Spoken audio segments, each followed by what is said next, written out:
Hey everyone, welcome to the fourth and final virtual workshop by FemEng.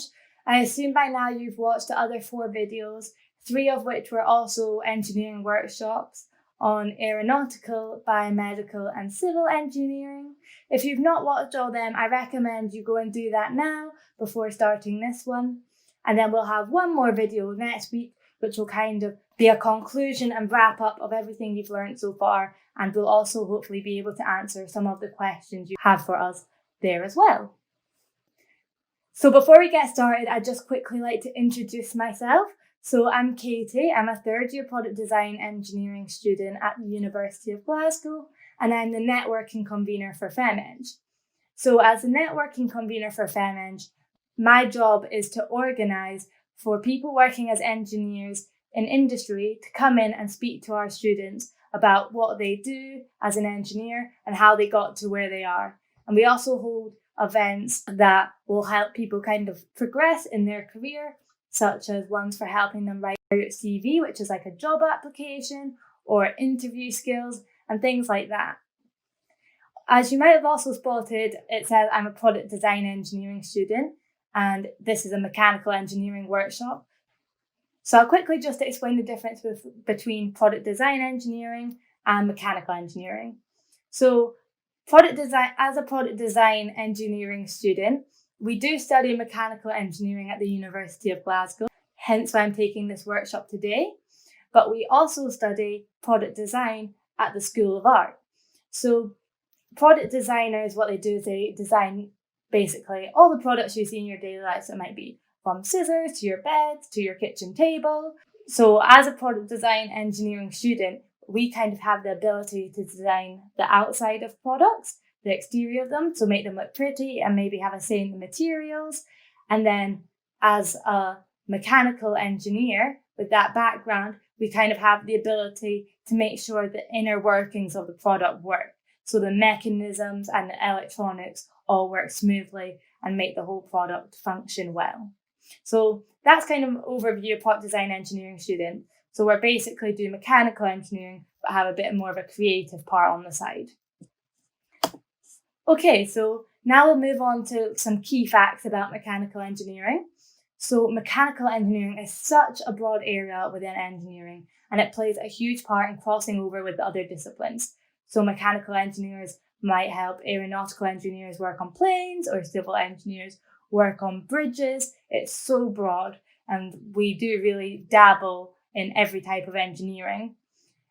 We can specialize in lots of different areas, such as product design, like myself, or robotics or vehicles. So if you're into cars and motorcycles, sometimes mechanical engineers work on that and work on the engines and the inner mechanisms of cars.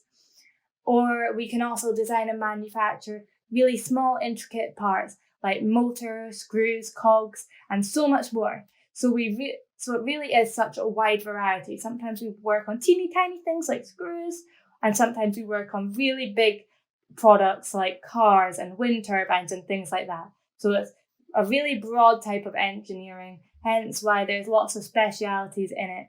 And I would say it's probably the most common type of engineering too. So before we get started with the craft part of the workshop, I'm just going to quickly go through all the materials you need to make sure you have them. So they're all listed on the screen there. So you're going to need either a skewer or a stick. So you can genuinely find that outside if you don't have a wooden skewer in your house. And then you're going to need a cardboard tube. So the inside of a toilet roll is perfect for that. Some string, some paper, can be colored paper, plain paper, whatever you wish, scissors and tape. And then a pencil and a ruler might also be helpful. Okay, so if you don't have everything listed there, just quickly pause the screen and then come back and play it again once you're ready. Also, if you have any questions for myself at the end of this workshop or any questions for any of the other mentors pop into your head, please do give us a wee message at that email there in the bottom left corner of the screen, the one in light blue. And then if you send your questions there, hopefully we'll be able to answer them next week in our Zoom call. I hope you now have everything for this craft and you're ready, and let's get started. Okay, so now you've all learned a bit about what mechanical engineering exactly is, and you've learned a bit more about what I do. We're going to move on to the craft section of this workshop. So what we're going to be making today is a type of simple machine called a pulley. So here's what I've made already. So what happens with a pulley is when I pull this string down, this string goes up and this lifts up. And as I release it, it goes back down. So this is what we're going to be making today. So before we get started with the actual craft, I'm just going to tell you all a bit more about what pulleys are. So a pulley is a simple mechanical machine used within mechanical engineering. So as you may all know, a force is either a push or a pull. So what these mechanical machines do is they either change the size or the direction of the force. So some examples of other kinds of simple machines would be an inclined plane. So all an inclined plane is a surface at an angle. So that would be like a ramp or a slide.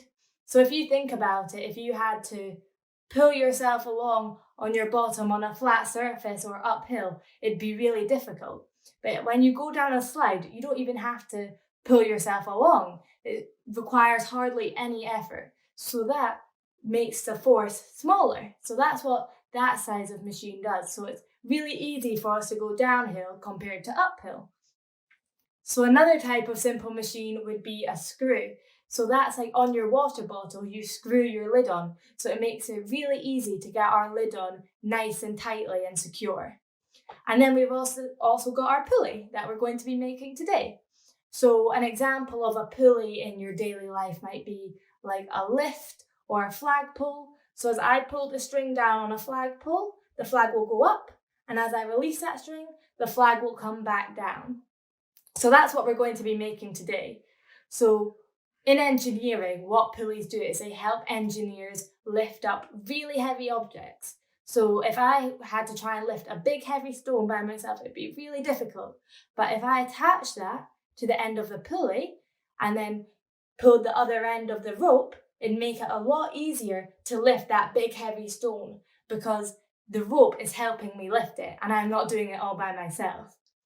So a pulley doesn't actually comprise of much. So all you need to make a pulley is a wheel. So we're going to use our cardboard tube for that because it's round and it rolls. So that'll be perfect for our wheel.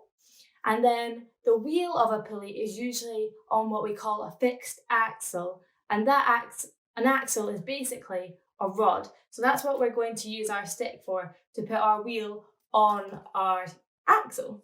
So that's that. And then the last thing we need is a kind of groove on our wheel, because if you think we're lifting a big heavy object, we don't want the rope to fall off our wheel because then it'll crash to the ground and fall. So we need something to kind of guide that rope around to make sure it doesn't fall. Okay? So I think now you've learned a bit about pulleys, and so we're going to get into making our very own. So I'm just going to pop this to the side for now because we're not going to need everything. We're going to start with some paper. So I'm actually going to use yellow paper for this, and we're just going to cut 2 circles to help make that groove I was talking about to guide our rope round. So it doesn't have to be exact, you can just cut 2 rough circles if you want, but I'm going to use my sellotape just to help me draw the circles. So probably about the size of the sellotape is the size you're looking for. So I'm just going to draw around the inside, close to the edge of the paper so we don't waste lots of paper. And I'm just going to do 2 of them, okay? So as you can see, I've now got 2 circles here on my paper, and I'm just going to cut them out now. So again, if you're not comfortable using scissors, please do ask a parent, guardian, or carer to help you cut these 2 circles out. So I'm just going to quickly go around the edge of these circles. You don't have to be too careful.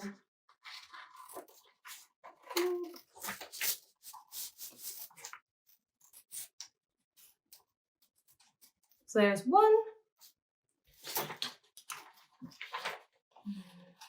I'm just going to do the second one.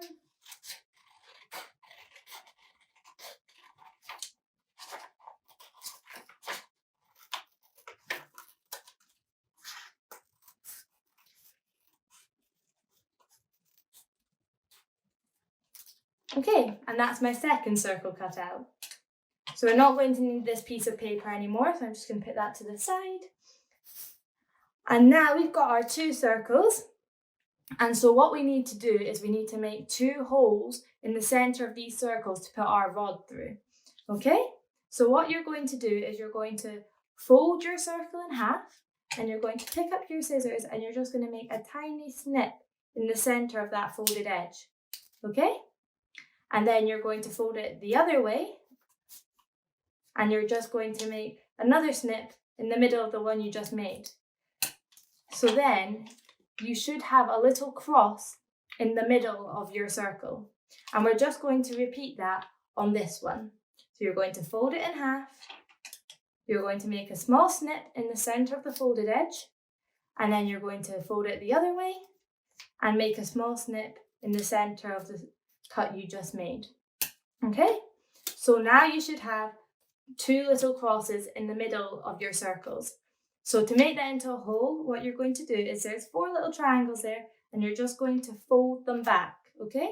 You're just going to fold them all backwards, and so that you kind of have, it's almost going to make a square in the middle, but that's just a hole that means our rod can go through that. And then you're just going to repeat that on the other one. So we're just going to fold all those little triangles back, like so.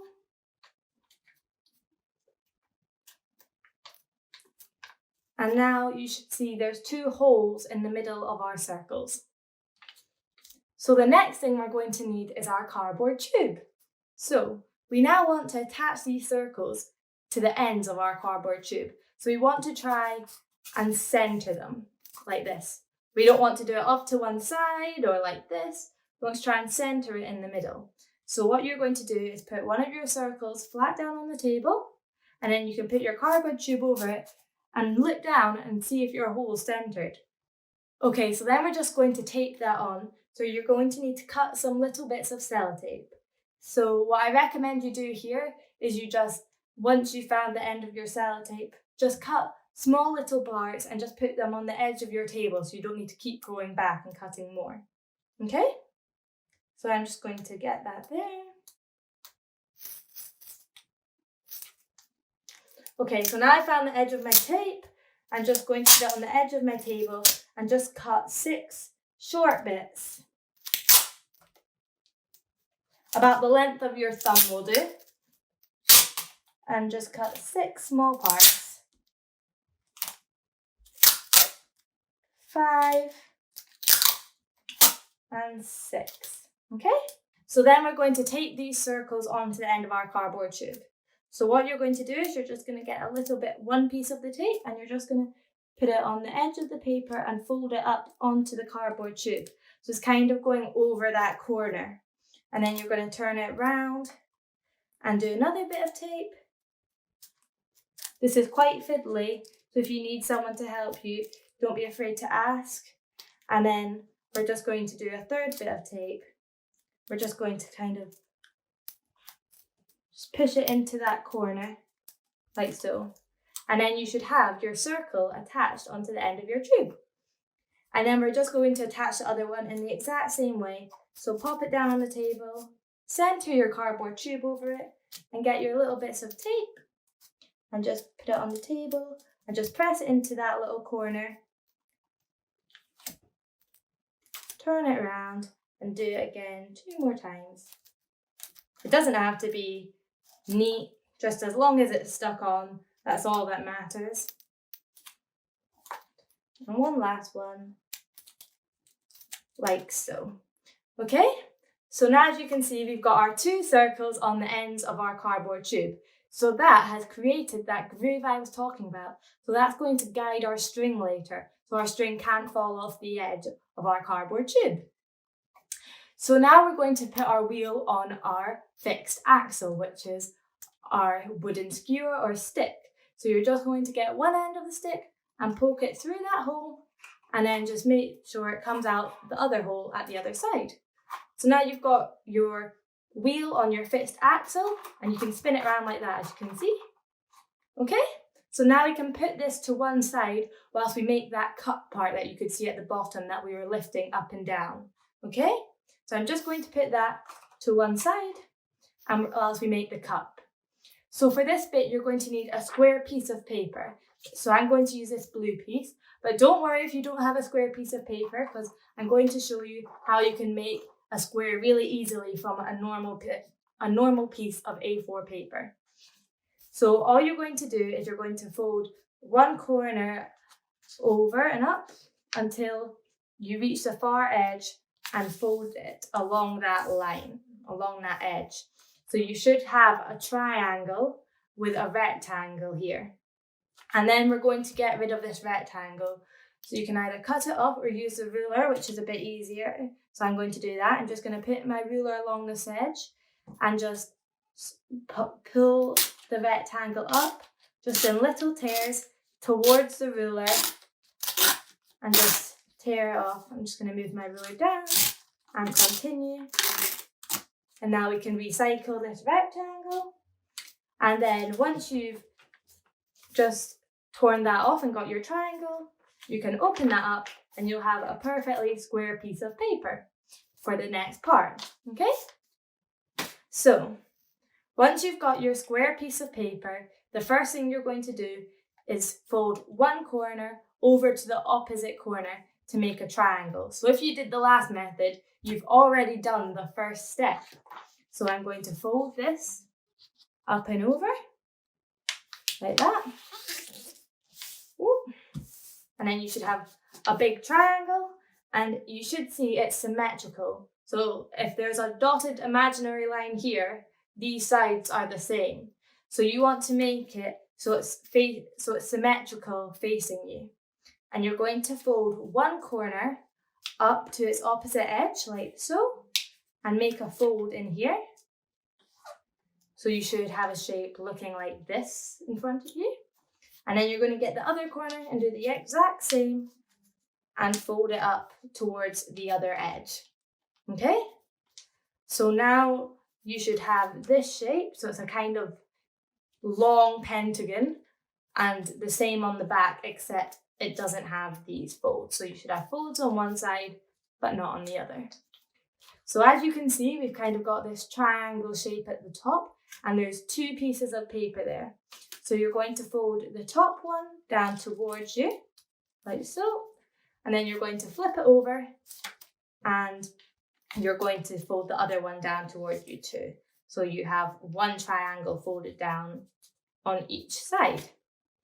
And then that's basically our cup finished. So if you're to push on the edges and pop your finger in, you can open it up and you have your cup.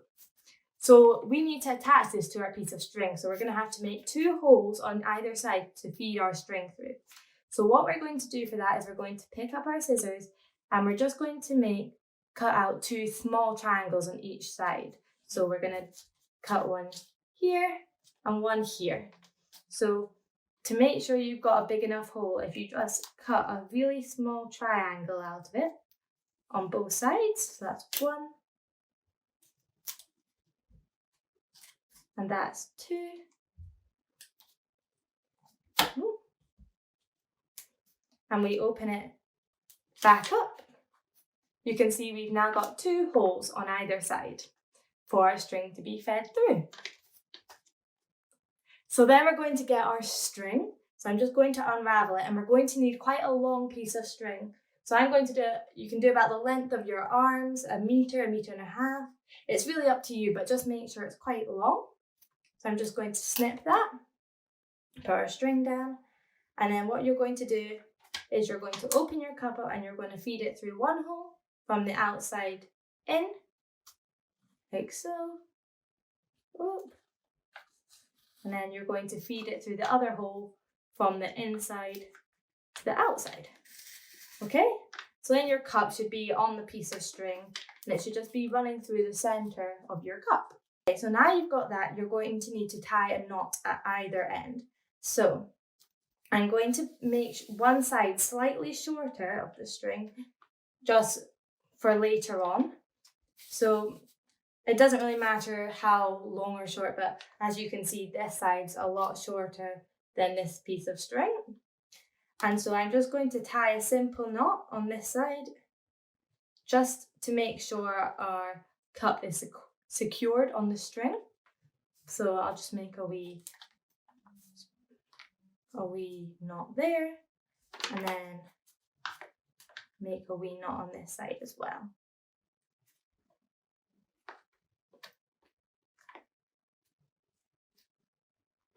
Okay, you might have to double knot it if it's too small. So if your knot's a little bit small and can go through the hole, just tie another one on top of the knot you've already made, and that should stop it. Don't worry though, if it's still going through, it's not the end of the world. Okay, so then what we're going to do is I'm just going to lay these bits of string out in front of me. And what we want to do is tie the end of this bit of string onto this piece to make a nice triangle, as you can see there, okay? So I'm just going to tie that on now. So you're just going to tie it once and tie it twice to get that knot. And then you should see that our cup is on the end of this piece of string, like so. Then all that's left to do is to get the end of your long piece of string, wrap it round your wheel a couple of times, like so, and lift it up nice and high and pull the end of your string, and the cup will go up, and release it and it'll go back down. So that is your very own simple pulley made. If you want, you can try putting things in the cup and seeing what heavy items you can lift with it. So you can put pennies in, you can put some stones in. So in engineering, we sometimes have to lift really, really heavy objects, and just looping it round once, round one wheel actually isn't enough. So sometimes what we have in engineering is we have multiple wheels. So we'll have like one wheel here and one here and one here, and the string will go all the way around the wheels, and it'll make it even easier. So the more wheels we have, the easier it is to lift heavier objects. Okay? So that's the end of the mechanical workshop. Thank you so much for joining me today, and I hope you've enjoyed all our virtual workshops by FemEng. Please don't forget to email us with any questions you may have for us, and we'll hopefully be able to answer them all next week on our Zoom call. And also please email us any pictures you have with your creations. We'd love to see them and see what you've made. Thank you very much for joining us, and we hope to see you all next week on our Zoom call to answer your questions. Bye!